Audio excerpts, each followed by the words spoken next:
ਵਰਣ ਆਸ਼ਰਮ ਹਿੰਦੂ ਧਰਮ ਦੀ ਜਾਂ ਬ੍ਰਾਹਮਣ ਮਤ ਦੀ ਜਾਂ ਅੱਜ ਜਿਹਨੂੰ ਸਨਾਤਨੀ ਮਤ ਕਹਿੰਦੇ ਨੇ ਉਹਦੀ ਰੀੜ ਦੀ ਹੱਡੀ ਹੈ। ਇਹ ਗਾਂਧੀ ਦੇ ਲਫ਼ਜ਼ ਨੇ ਕਿ ਬਈ ਜੇ ਇਹ ਰੀੜ ਦੀ ਹੱਡੀ ਨਾ ਰਹੀ ਤਾਂ ਇਹ ਬਚੇਗਾ ਹੀ ਨਹੀਂ ਸਨਾਤਨ ਧਰਮ।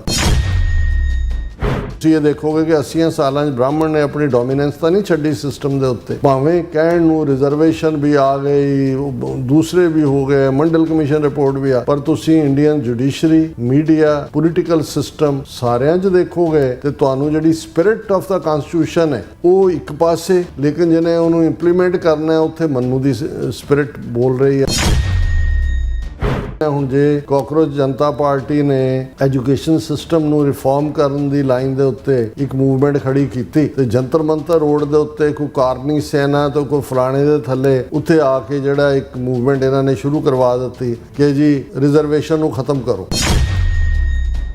ਨਾਲ ਦੀ ਨਾਲ ਵੰਦੇ ਮਾਤਰਮ ਵਾਲਾ ਕਾਨੂੰਨ ਪਾਸ ਕਰਵਾ ਦਿੱਤਾ।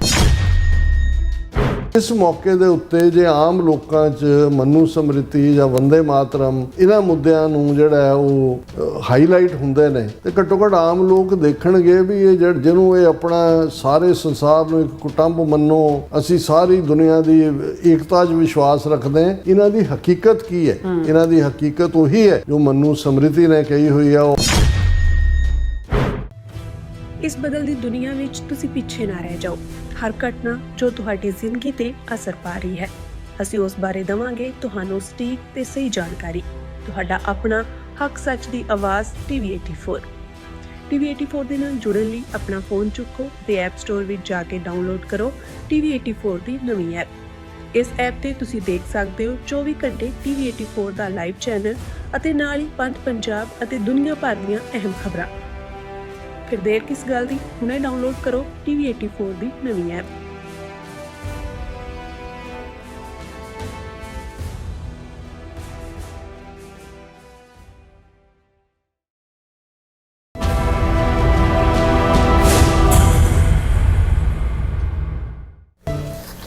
Viewers welcome back to program. So viewers answer section 'ਚ ਆਪਾਂ ਗੱਲਬਾਤ ਕਰਨ ਜਾ ਰਹੇ ਹਾਂ ਕਿ ਭਾਰਤ ਵਿੱਚ ਇਸ ਵੇਲੇ ਮਨੂ ਸਮ੍ਰਿਤੀ, ਵੰਦੇ ਮਾਤਰਮ ਅਤੇ ਰਿਜ਼ਰਵੇਸ਼ਨ ਆਦਿ ਮੁੱਦਿਆਂ ਤੇ ਤਿੱਖੀ ਬਹਿਸ ਜਿਹੜੀ ਉਹ ਚੱਲ ਰਹੀ ਹੈ। ਉਹ ਮੋਦੀ ਦੀ ਕਮਾਨ ਵਿੱਚ ਹਿੰਦੂ ਤਬੀਆਂ ਨੂੰ ਮਨੂ ਸਮ੍ਰਿਤੀ, ਵੰਦੇ ਮਾਤਰਮ ਦੇ ਹੱਕ ਵਿੱਚ ਦਲੀਲਾਂ ਦਿੱਤੀਆਂ ਜਾ ਰਹੀਆਂ ਹਨ। ਚੰਗੀ ਗੱਲ ਹੈ ਕਿ ਹਿੰਦੂ ਤਬੀਆਂ ਦਾ ਪਾਜ ਮਲਮਾ ਲੈ ਰਿਹਾ ਹੈ। ਸੋ ਇਸ ਬਾਰੇ ਆਪਾਂ ਗੱਲਬਾਤ ਕਰਨ ਜਾ ਰਹੇ ਹਾਂ ਔਰ ਨਾਲ ਜਿਹੜੇ ਤੁਹਾਡੇ ਲਾਈਵ ਮੈਸੇਜ ਨੇ ਉਹ ਵੀ ਆਪਾਂ ਸ਼ੇਅਰ ਕਰਨ ਜਾ ਰਹੇ ਹਾਂ। ਸੋ ਅਸੀਂ ਚਾਹਾਂਗੇ ਕਿ ਤੁਸੀਂ ਇਸੇ ਤਰ੍ਹਾਂ ਬਣੇ ਰਹਿਣਾ, ਦੇਖਣ ਸੁਣ ਲਈ ਲਿਖਣ ਲਈ। ਤੁਹਾਡਾ ਸਭ ਦਾ ਬਹੁਤ ਬਹੁਤ ਧੰਨਵਾਦ ਜੀ। ਡਾਕਟਰ ਸਾਹਿਬ ਕੀ ਕਹਿਣਾ ਚਾਹੋਗੇ?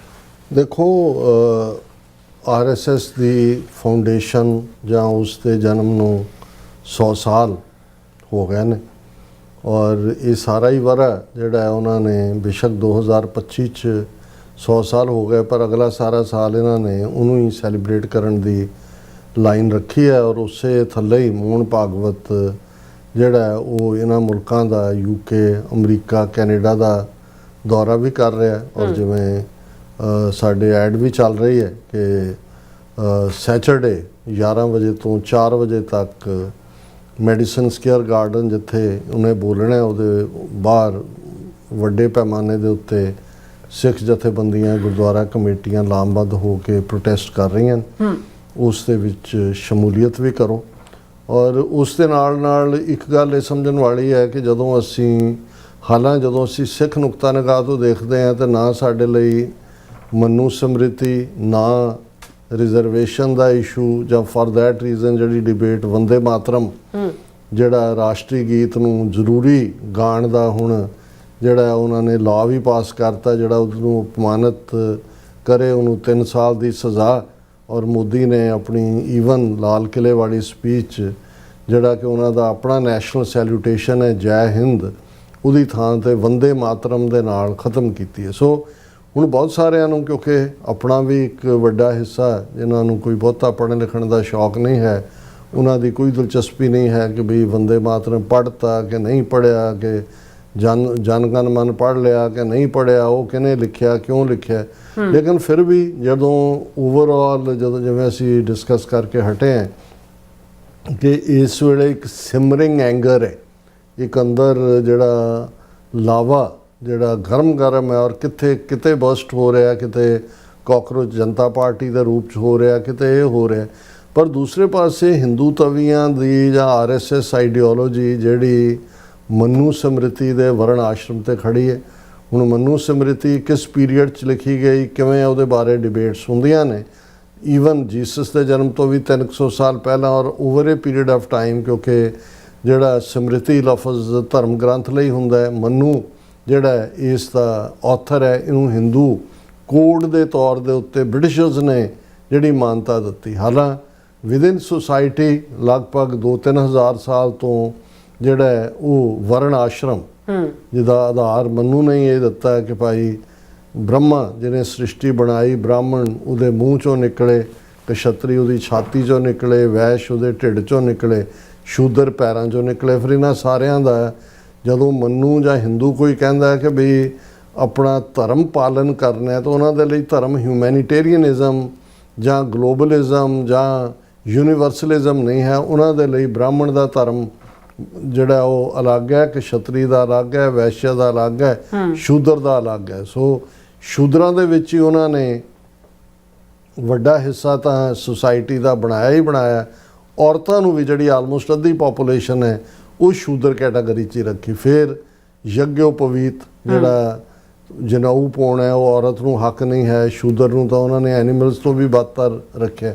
ਔਰ ਉਹਨੂੰ ਵਰਣ ਆਸ਼ਰਮ ਹਿੰਦੂ ਧਰਮ ਦੀ ਜਾਂ ਬ੍ਰਾਹਮਣ ਮਤ ਦੀ ਜਾਂ ਅੱਜ ਜਿਹਨੂੰ ਸਨਾਤਨੀ ਮਤ ਕਹਿੰਦੇ ਨੇ ਉਹਦੀ ਰੀੜ੍ਹ ਦੀ ਹੱਡੀ ਹੈ। ਇਹ ਗਾਂਧੀ ਦੇ ਲਫ਼ਜ਼ ਨੇ ਕਿ ਬਈ ਜੇ ਇਹ ਰੀੜ੍ਹ ਦੀ ਹੱਡੀ ਨਾ ਰਹੀ ਤਾਂ ਇਹ ਬਚੇਗਾ ਹੀ ਨਹੀਂ ਸਨਾਤਨ ਧਰਮ। ਸੋ ਮਤਲਬ ਇਹ ਹੈ ਕਿ ਇਹਦੇ ਬਾਵਜੂਦ ਕਿ ਅੰਬੇਦਕਰ ਦੀ ਕਮਾਂਡ ਥੱਲੇ ਜਾਂ ਐਡਲਟ ਫਰੈਂਚਾਈਜ਼ ਬ੍ਰਾਹਮਣ ਨੂੰ ਕਿੰਨੀ ਤਕਲੀਫ ਹੋਈ ਹੋਏਗੀ ਜਦੋਂ ਕਨਸਟੀਟਿਊਸ਼ਨ ਦੇ ਤਹਿਤ ਇੱਕ ਬ੍ਰਾਹਮਣ ਦੀ ਵੋਟ ਔਰ ਇੱਕ ਸ਼ੂਦਰ ਦੀ ਵੋਟ ਇੱਕ ਬਰਾਬਰ ਹੈ।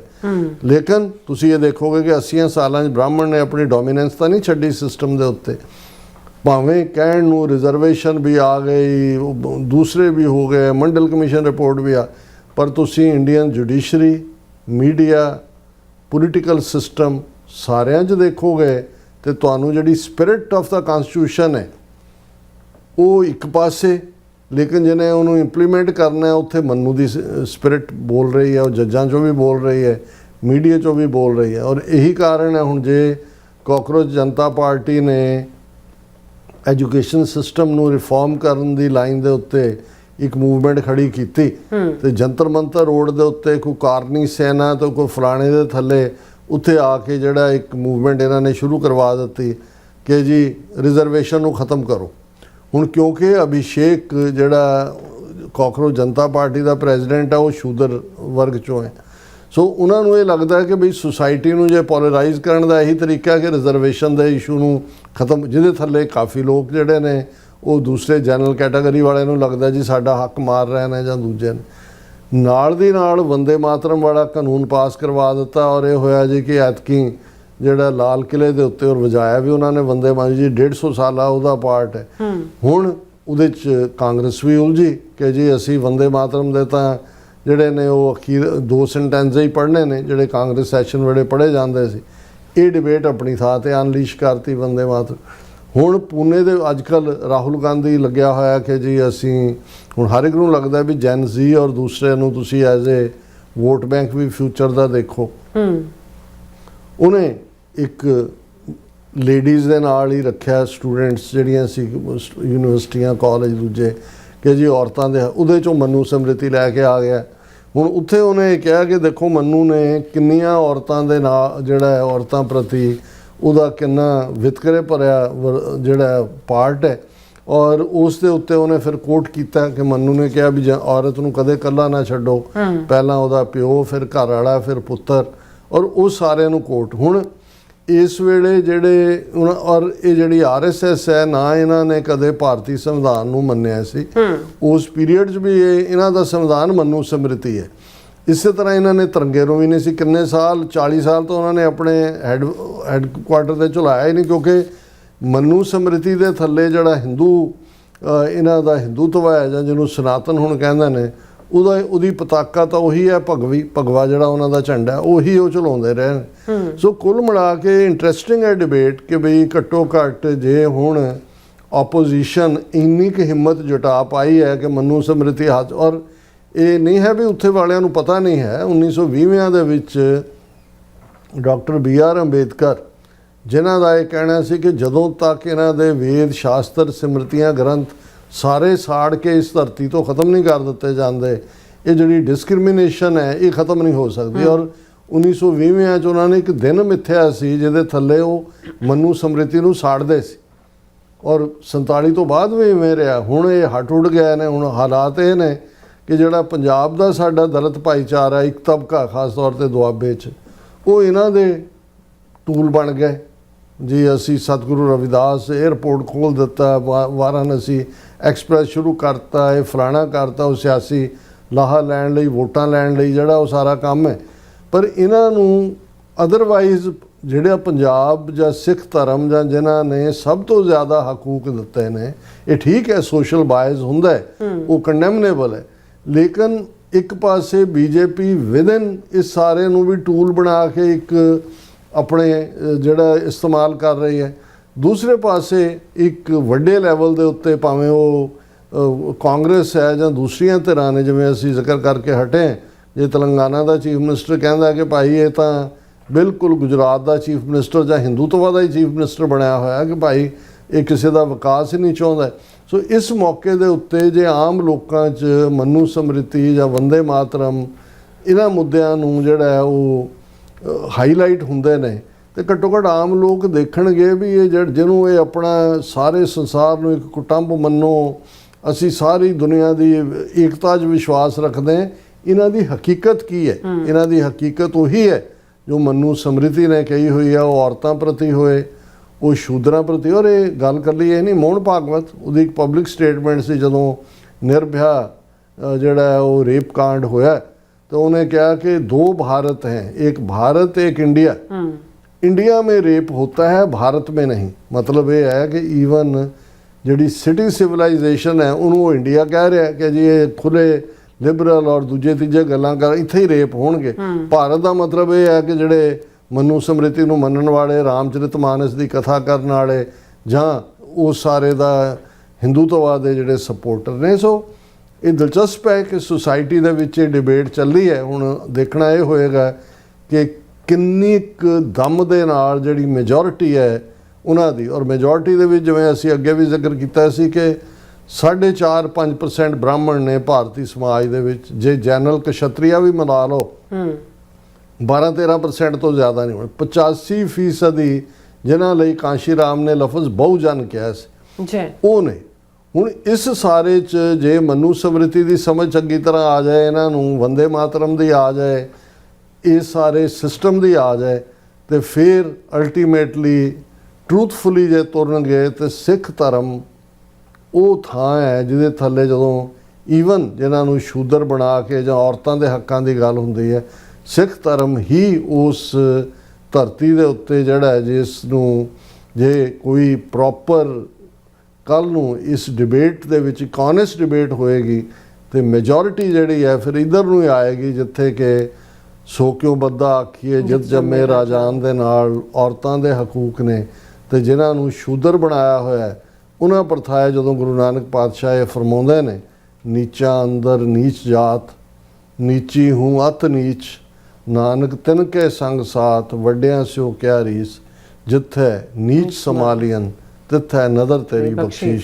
तो फिर ब्राह्मणवाद की समझ इस प्रथाए 10वें पातशाह ने फरमाया कि जब लग खालसा रहे न्यारा, तब लग तेज दियो में सारा, जब गहे बिपरन की रीत, मैं ना करूँ इनकी प्रति। फिर बिपर दा मजहब हिंदू समृति दे नाल जुड़िया होया है, वो शूदर छूत छात उस सारे दे उत्ते खड़ा है, उस तो बिना कोई हिंदू हो ही नहीं सकता। तो इत्थे है कि भाई खावो खर्चो रल मिल भाई, टोट ना आवे वध हो जाए। जी डॉक्टर साहब तुहाडा बहुत बहुत शुक्रिया, तुसीं अपने विचार सारे दर्शकों नाल साझे कीते ने। हुण आपां अपने जिहड़े व्यूअर्स मैसेज ने वो लैन जा रहे हैं। जिहड़े सोन माली साडे पहले व्यूअर ने सानूं फतेह बुलांदे ने, वाहिगुरू जी का खालसा वाहिगुरू जी की फतेह। और इसी तरह जोरावर सिंह जिहड़े भी फतेह बुलांदे ने, बसरा जी खालसा जिंदाबाद कहंदे ने, और गुस्के जी भी फतेह बुलांदे ने। खालसा देश पंजाब जिहड़े ने ਉਹ ਵੀ ਜਿਹੜੇ ਨੇ ਫਤਿਹ ਬੁਲਾਉਂਦੇ ਨੇ, ਕਹਿੰਦੇ ਦੇਸ਼ ਪੰਜਾਬ ਤੇ ਵਾਹਿਗੁਰੂ ਕਿਰਪਾ ਕਰਨ, ਸਿੱਖ ਕੌਮ ਦੇ ਉੱਤੇ ਰੱਬ ਰਾਖਾ, ਔਰ ਆਜ਼ਾਦੀ ਦੇ ਬਿਨਾ ਕੋਈ ਵੀ ਕਹਿੰਦੇ ਹਾਲਾਤ ਠੀਕ ਨਹੀਂ ਹੋ ਸਕਦੇ। और फिर इसी तरह घुसके खालसा जिंदाबाद कहते हैं, ग्रेट जॉब और ਡਾਕਟਰ ਸਾਹਿਬ ਕਹਿੰਦੇ ਤੁਹਾਨੂੰ ਔਰ proud of you and your genius team, thank you so much. ਬਹੁਤ ਮਿਹਰਬਾਨੀ। ਅਸੀਂ ਤਾਂ ਤਾਲਿਬ ਇਲਮ ਹੈ, ਤੁਹਾਡੇ ਵਰਗੇ ਵੀਰ ਹੌਸਲਾ ਦਿੰਦੇ ਨੇ ਤੇ ਅੱਗੇ ਵੱਧ ਜਾਈਦਾ। ਬਿਲਕੁਲ। ਔਰ ਇਸੇ ਤਰ੍ਹਾਂ ਗੁਰਸਿਮਰ ਕੌਰ ਜਿਹੜੇ ਨੇ ਖਾਲਸਾ ਜ਼ਿੰਦਾਬਾਦ ਕਹਿੰਦੇ, ਨਾਸਰ ਚੌਧਰੀ ਜੀ ਖਾਲਸਾ ਜ਼ਿੰਦਾਬਾਦ, ਔਰ ਇਸ ਤਰ੍ਹਾਂ ਗੁਰਜਿੰਦਰ ਪੁਰੇਵਾਲ ਜੀ ਜਿਹੜੇ ਫਤਿਹ ਬੁਲਾਉਂਦੇ ਨੇ, ਔਰ ਫਿਰ ਇਸ ਤਰ੍ਹਾਂ ਅਵਤਾਰ ਜਿਹੜੇ ਨੇ ਵੀ ਫਤਿਹ, ਔਰ ਗੁਰਵਿੰਦਰ ਸਿੰਘ ਜੀ ਵੀ ਫਤਿਹ, ਔਰ ਨਾਸਰ ਚੌਧਰੀ ਜੀ ਕਹਿੰਦੇ ਨੇ ਇੱਕ ਓਂਕਾਰ ਸਤਨਾਮ ਕਰਤਾ ਪੁਰਖ ਨਿਰਭਉ ਨਿਰਵੈਰ ਅਕਾਲ ਮੂਰਤ ਅਜੂਨੀ ਸਾਹਿਬ ਭੰਗ गुरप्रसाद जी। और फिर इस तरह मोहम्मद याकूब जी कहते हैं कि डॉक्टर साहब दुनिया में कब सुकून होगा, कब अमन होगा, कब शांति होगी और कब कश्मीर खालिस्तान फ़लस्तीन आज़ाद होगा। देखो ये तो अल्लाह ताला नूं पता है भी कदों की होना है, लेकिन ये दुनिया च कुछ ना कुछ तुरदा ही रहिंदा, चलदा ही रहिंदा, पहलां भी सी हुण भी है, ये रहना भी है नाल नाल। सानू सच हक इंसाफ के रस्ते ते तुरदे रहना चाहिए। बिल्कुल। और नासर चौधरी होरां दे काफ़ी सारे मैसेज ने जिहड़े अज मेरे कोल उर्दू विच जिहड़े ने अपेयर होए ने, सो मैं रीड नहीं कर सकदी। और फिर इस तरह जिहड़े मोहम्मद याकूब जी नासर चौधरी होरां नाल चैट कर रहे हैं, और फिर कहते हैं कि मश्ताक बात जो इस्लाम और सिखिज़्म में है वो है तौहीद, यानी दोनों एक अल्लाह पर यकीन रखते हैं, और हिंदू पक्का मुस्तरिक है यानी शरीक। हाँ वो तो बुत परस्ती है, इत्थे जड़ा तौहीद है एक रब। और कहते हाँ जी। फिर इस तरह साडे कोल नासर चौधरी दा वो भी सेम ही है, क्योंकि उर्दू में अज पता नहीं क्यों अपेयर हो रहे हैं मेरे को, सो इन्हां दा फिर भी आपां शुक्रिया अदा करते हैं, वेलकम करते हैं। और फिर इस तरह मोहम्मद याकूब जी कहते हैं कि next month in September United nation building के सामने इंडिया के खिलाफ बहुत बड़ा प्रोटेस्ट जोड़ा है मुजाहरा हो रहा है।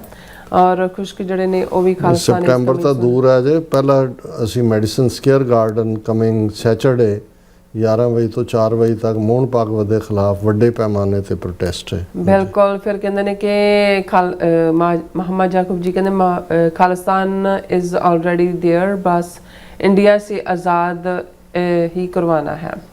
बिल्कुल, इंडियन ऑक्यूपाइड है। हाँ जी। नासर चौधरी जी कहते हैं कि खालिस्तान विल बी फ्री सून इंशाल्लाह। और फिर इसी तरह जड़े ने मोहम्मद ताइब जड़े कहते हैं कि डॉक्टर साहब मैंने ਤੁਹਾਨੂੰ ਕਹਿੰਦੇ ਨੇ ਵਲੌਗ ਦਾ ਜਿਹੜਾ ਲਿੰਕ ਫੇਸਬੁੱਕ ਤੇ ਜਿਹੜਾ ਈਮੇਲ ਤੇ ਸੈਂਡ ਕੀਤਾ ਹੈ, ਤੁਸੀਂ ਉਹ ਵੇਖਣਾ, ਜਿਸ ਵਿੱਚ ਆਰਐਸਐਸ ਨੂੰ ਜਿਹੜਾ ਚੰਗਾ ਰਗੜਾ ਲਗਾਇਆ ਹੈ ਕਿ ਪਾਕਿਸਤਾਨ ਨਾਲ ਦੋਸਤੀ ਕਿਉਂ ਕਰਨਾ ਚਾਹੁੰਦੇ ਆ। हाँ वो मैं देख लिया सी जी, थैंक यू वेरी मच।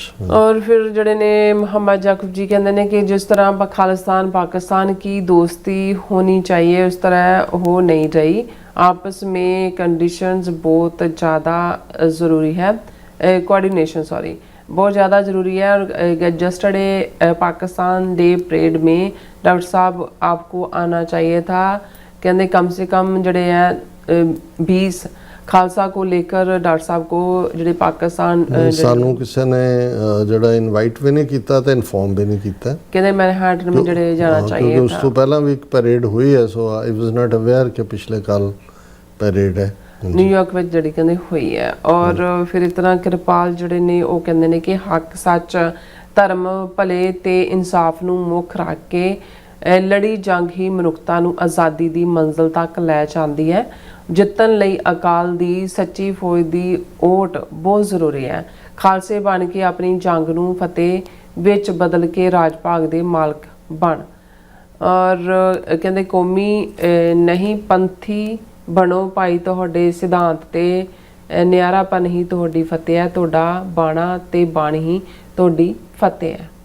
ਬਹੁਤ ਠੀਕ ਫਰਮਾਇਆ ਤੁਸੀਂ। ਹਾਂਜੀ। ਫਿਰ ਸਾਡੇ ਕੋਲ TV 84 USA ਤੇ ਆਪਣੇ ਜਿਹੜੇ ਵਿਊਅਰ ਨੇ ਉਹ 'ਤੇ ਵੀ ਆਪਾਂ ਉਹਨਾਂ ਦੇ ਵੀ ਸ਼ੇਅਰ ਕਰਦੇ ਹਾਂ ਆਪਾਂ ਕਮੈਂਟ। ਉਹਦੇ ਵਿੱਚ ਸਾਡੇ ਕੋਲ ਪਹਿਲੇ ਵਿਊਅਰ ਹੈਗੇ ਨੇ ਧਰਮ ਸਿੰਘ ਜੀ, ਆਲਵੇਜ਼ ਫਤਿਹ ਬੁਲਾਉਂਦੇ ਨੇ, ਵਾਹਿਗੁਰੂ ਜੀ ਕਾ ਖਾਲਸਾ ਵਾਹਿਗੁਰੂ ਜੀ ਕੀ ਫਤਿਹ। ਵਾਹਿਗੁਰੂ ਜੀ ਕੀ ਫਤਿਹ। ਔਰ ਗੁਸਕੇ ਜੀ ਵੀ ਜਿਹੜੇ ਨੇ ਇੱਧਰ ਇਹਨਾਂ ਨੇ ਹਾਜ਼ਰੀ ਲਵਾ ਰਹੇ ਨੇ, ਔਰ ਇਹ ਵੀ ਫਤਿਹ ਬੁਲਾਉਂਦੇ ਨੇ। ਮਾਈ ਬਲਵਿੰਦਰ ਸਿੰਘ ਜਿਹੜੇ ਨੇ ਵੀ ਫਤਿਹ ਬੁਲਾ ਰਹੇ ਨੇ। ਸੁਖਜੀਤ ਬੱਚੂ ਆਲਵੇਜ਼ ਇਹਨਾਂ ਦਾ ਜਿਹੜਾ ਥੈਂਕਸ ਮੈਸੇਜ ਹੁੰਦਾ ਔਰ ਫਤਿਹ ਵੀ ਹੁੰਦੀ ਹੈ। ਔਰ ਗੁਰਵਿੰਦਰ ਮਾਨ ਜੀ ਵੀ ਫਤਿਹ ਬੁਲਾਉਂਦੇ ਨੇ। ਖਾਲਸਾ ਦੇਸ਼ ਪੰਜਾਬ ਜੀ ਕਹਿੰਦੇ ਨੇ ਕਿ ਉਸ ਦੇ ਘਰ ਦੇ ਉੱਪਰ ਸੰਤ ਭਿੰਡਰਾਂ ਵਾਲਿਆਂ ਦੀ ਫੋਟੋ ਲੱਗੀ ਹੋਈ ਸੀ। ਇਹ ਇੰਜ ਟੁੱਟ ਕੇ ਭਈਏ ਪੈ ਗਏ ਕਿ 100 ਦੇ ਉੱਪਰ ਘਰ ਦਾ ਸਤਿਆਨਾਸ਼ ਕਹਿੰਦੇ ਕਰ ਦਿੱਤਾ। ਉਸ ਵਿਚਾਰੇ ਵੀਰ ਦਾ ਬਹੁਤ ਹੀ ਦੁੱਖ ਵਾਲੀ ਖਬਰ ਹੈ। ਉਹ ਸੁਣ ਕੇ ਮਨ ਨੂੰ ਬਹੁਤ ਹੀ ਸੱਟ ਲੱਗੀ ਹੈ। ਦੇਖੋ ਇਹ ਸਾਰੇ ਕ੍ਰਿਮੀਨਲਸ ਇਹਨਾਂ ਨੇ ਲਿਆ ਕੇ ਬਿਠਾਏ ਨੇ। ਜੇ ਸਾਡੇ ਲੋਕ ਨਾ ਜਾਗੇ ਤਾਂ ਇਹ ਵਰਤਾਰਾ ਗਲੀ ਗਲੀ ਮੁਹੱਲੇ ਮੁਹੱਲੇ ਘਰ ਘਰ 'ਚ ਹੋਣ ਵਾਲਾ ਹੈ। ਇਹ ਬਿਲਕੁਲ ਗੁੰਡਾ ਐਲੀਮੈਂਟ ਹੈ ਔਰ ਇਹਨਾਂ ਨੂੰ ਸਰਕਾਰ ਦੀ ਏਜੰਸੀਆਂ ਦੀ ਸ਼ਹਿ ਹੈਗੀ ਹੈ। ਨਾਸਰ ਚੌਧਰੀ ਖਾਲਸਾ ਜ਼ਿੰਦਾਬਾਦ ਕਹਿੰਦੇ ਨੇ। ਕੁਲਦੀਪ ਕੌਰ ਜਿਹੜੇ ਵੀ ਫਤਿਹ ਬੁਲਾ ਨੇ ਖਾਲਸਾ ਜ਼ਿੰਦਾਬਾਦ ਕਹਿੰਦੇ ਨੇ। ਬਲਿਹਾਰ ਸਿੰਘ ਕੰਗ ਜਿਹੜੇ ਨੇ ਉਹ ਵੀ ਫਤਿਹ ਹਨ ਖਾਲਸਾ ਜ਼ਿੰਦਾਬਾਦ। ਮਿਸ਼ਰਾ ਸਿੰਘ ਜੀ ਵੀ ਪੰਜਾਬ ਹੱਲ ਖਾਲਿਸਤਾਨ ਖਾਲਸਾ ਜ਼ਿੰਦਾਬਾਦ। ਸਤਨਾਮ ਸਿੰਘ ਜੀ ਫਤਿਹ ਹਨ ਖਾਲਸਾ ਜ਼ਿੰਦਾਬਾਦ। ਜਤਿੰਦਰ ਸਿੰਘ ਜੀ ਵੀ ਫਤਿਹ ਬੁਲਾਉਂਦੇ ਨੇ। ਕੁਲਵਿੰਦਰ ਸਿੰਘ ਜੀ ਵੀ ਫਤਿਹ ਹਨ ਖਾਲਸਾ ਜ਼ਿੰਦਾਬਾਦ। ਔਰ ਫਿਰ ਇਸੇ ਤਰ੍ਹਾਂ ਸਾਡੇ ਕੋਲ ਹੈਗੇ ਨੇ ਦੇਵ ਸਿੱਖ ਜਿਹੜੇ ਨੇ ਉਹ ਵੀ ਖਾਲਸਾ ਜ਼ਿੰਦਾਬਾਦ ਐਂਡ ਗ੍ਰੇਟ ਪ੍ਰੋਗਰਾਮ ਕਹਿੰਦੇ ਨੇ। ਔਰ ਇੰਦਰਜੀਤ ਸਿੰਘ ਸੰਧੂ ਜੀ ਵੀ ਖਾਲਸਾ ਜ਼ਿੰਦਾਬਾਦ ਐਂਡ ਫਤਿਹ। ਟੋਨੀ ਢੀਂਡਸਾ ਜੀ ਵੀ ਫਤਿਹ ਬੁਲਾਉਂਦੇ ਨੇ। ਬਿੱਲਾ ਮੋਹਨ ਜੀ ਵੀ ਫਤਿਹ ਐਂਡ ਖਾਲਸਾ ਜ਼ਿੰਦਾਬਾਦ ਕਹਿੰਦੇ। ਰਾਜਵਿੰਦਰ ਕੌਰ ਜਿਹੜੇ ਨੇ ਉਹ ਵੀ ਫਤਿਹ ਐਂਡ ਕਹਿੰਦੇ ਨੇ ਕਿ ਰਾਜ ਕਰੇਗਾ ਖਾਲਸਾ ਆਖੀ ਰਹੇ ਨਾ ਕੋਈ। ਐਂਡ ਬ੍ਰਹਮਲੀਨ ਭਿੰਦਰ ਜਿਹੜੇ ਵੀ ਫਤਿਹ। ਜਸਵੀਰ ਸਿੰਘ ਜੀ ਵੀ ਔਰ ਫਿਰ ਇਸ ਤਰ੍ਹਾਂ ਲੱਖਾ ਸਿੰਘ ਜੀ ਵੀ ਖਾਲਸਾ ਜ਼ਿੰਦਾਬਾਦ ਕਹਿੰਦੇ ਨੇ। ਔਰ ਗੁਰਦੀਪ ਸਿੰਘ ਜੀ ਵੀ ਫਤਿਹ। ਗੁਰਜੀਤ ਸਿੰਘ ਜੀ ਵੀ ਦੇਸ਼ ਪੰਜਾਬ ਜ਼ਿੰਦਾਬਾਦ ਖਾਲਸਾ ਜ਼ਿੰਦਾਬਾਦ। JSK ਜਿਹੜੇ ਨੇ ਉਹ ਵੀ ਖਾਲਸਾ ਜ਼ਿੰਦਾਬਾਦ। ਜਗਦੇਵ ਸਿੰਘ ਜਿਹੜੇ ਨੇ ਉਹ ਵੀ ਫਤਿਹ ਬੁਲਾਉਂਦੇ ਨੇ। ਸਭ ਦਾ ਬਹੁਤ ਬਹੁਤ ਸ਼ੁਕਰੀਆ। ਇਸ ਤਰ੍ਹਾਂ ਆਪਣੇ ਵੀਰਸ ਕੋਲ ਨੇ ਇਜਾਜ਼ਤ। ਵਿਊਅਰਸ ਸਾਡੇ ਪ੍ਰੋਗਰਾਮ ਦਾ ਸਮਾਂ ਇੱਥੇ ਮੁੱਕਦਾ। ਤੁਸੀਂ ਆਪਣੀ ਰਾਏ ਤੇ ਸੁਝਾਅ ਸਾਨੂੰ ਭੇਜਣਾ ਭੁੱਲਣਾ ਸਾਡੇ ਇਸ ਪਤੇ ਤੇ SOSRTV ਤੇ ਅਸੀਂ ਆਪਣਾ ਪ੍ਰੋਗਰਾਮ ਲੈ ਕੇ ਫਿਰ ਦੁਬਾਰਾ ਤੁਹਾਡੇ ਸਾਹਮਣੇ ਮੁੱਖ ਹੋਵਾਂਗੇ। ਤਦ ਤੱਕ ਲਈ ਮੈਨੂੰ ਤੇ ਆਪਣਾ ਸੁਣਾ ਗਿਆ ਦੋ ਦੇਖਦੇ ਰਹੋ TV 4 ਬੁਲਾ ਦਿਓ ਫਤਿਹ। ਵਾਹਿਗੁਰੂ ਜੀ ਕਾ ਖਾਲਸਾ ਵਾਹਿਗੁਰੂ ਜੀ ਕੀ ਫਤਿਹ। ਰੱਬ ਰਾਖਾ।